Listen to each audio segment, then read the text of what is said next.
আসসালামু আলাইকুম এভরিওয়ান, সবাই কেমন আছেন? তো আজকে হলো সারাদিন অনেক বৃষ্টি হয়েছে, কালকে রাত্রের থেকে বৃষ্টি। তো এখান থেকে ভিডিওটি চালু করেছি আমি।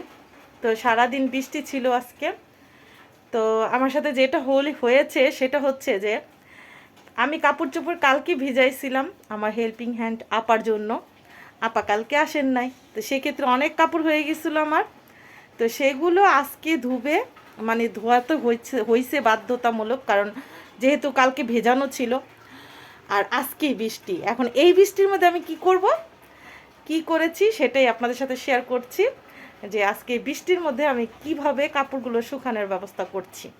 দেখেন, 3 রুমেই রশি টানিয়ে নিয়েছি এবং বারান্দা তো রশি টানানোই আছে। অনেকগুলোই কাপড় ধোয়াতে হয়েছিল ওই দিন। দেখেন 3টা রুম পুরো একেবারে ভরে গিয়েছে কাপড় চোপড় দিয়ে। যেহেতু ছোট বাচ্চা, কাপড়ও অনেক হয়ে যায়, আর আপা যেহেতু এর আগে 2 দিন আসেননি, এজন্যই এতগুলো কাপড় জমে গিয়েছিল। তো আজকে সারাদিন বৃষ্টিময় একটা দিন গিয়েছে, সারাদিনই বৃষ্টি হয়েছে। তো দিনে রান্না বান্না করিনি, গত দিনের কিছু ছিল সেটাই খেয়ে নিয়েছিলাম। এজন্য আজকে রাত্রে রান্না করছি। সন্ধ্যার পরে হুমায়রাকে পড়াশোনা করিয়ে রান্না করতে চলে এসেছি। এখানে অল্প একটু কলমি শাক ছিল, সেটাকে আমি একটা আলু দিয়ে ভাজি করে নিলাম। আর এই শাকটা হুমায়রা নুনুমা নিজে তুলে দিয়েছিলেন। এইদিকে বেসিনে কিছু থালা বাসন ছিল, সেগুলো ধুয়ে নিলাম। বৃষ্টির দিনটা কিন্তু আমার খুব ভালো লাগে, এটা তো আমি অনেক ভিডিওতে বলে থাকি, তাই না? আমার তেলের জারটা খালি হয়ে গিয়েছে, সেটাকে একটু পরিষ্কার করে রাখলাম। সকালে আমি সেটাকে তেল ঢেলে নেব। আর এইদিকে রান্না করে নিলাম একটু আলু দিয়ে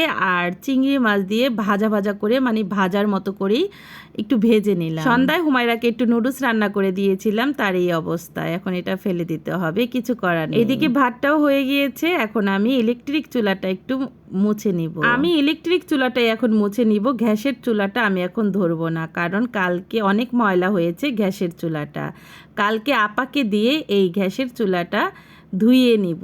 তো আজকে এই ছোট্ট একটা ব্লগ আপনাদের সাথে শেয়ার করলাম। ভালো লাগলে লাইক, শেয়ার, কমেন্ট করবেন। আল্লাহ হাফেজ।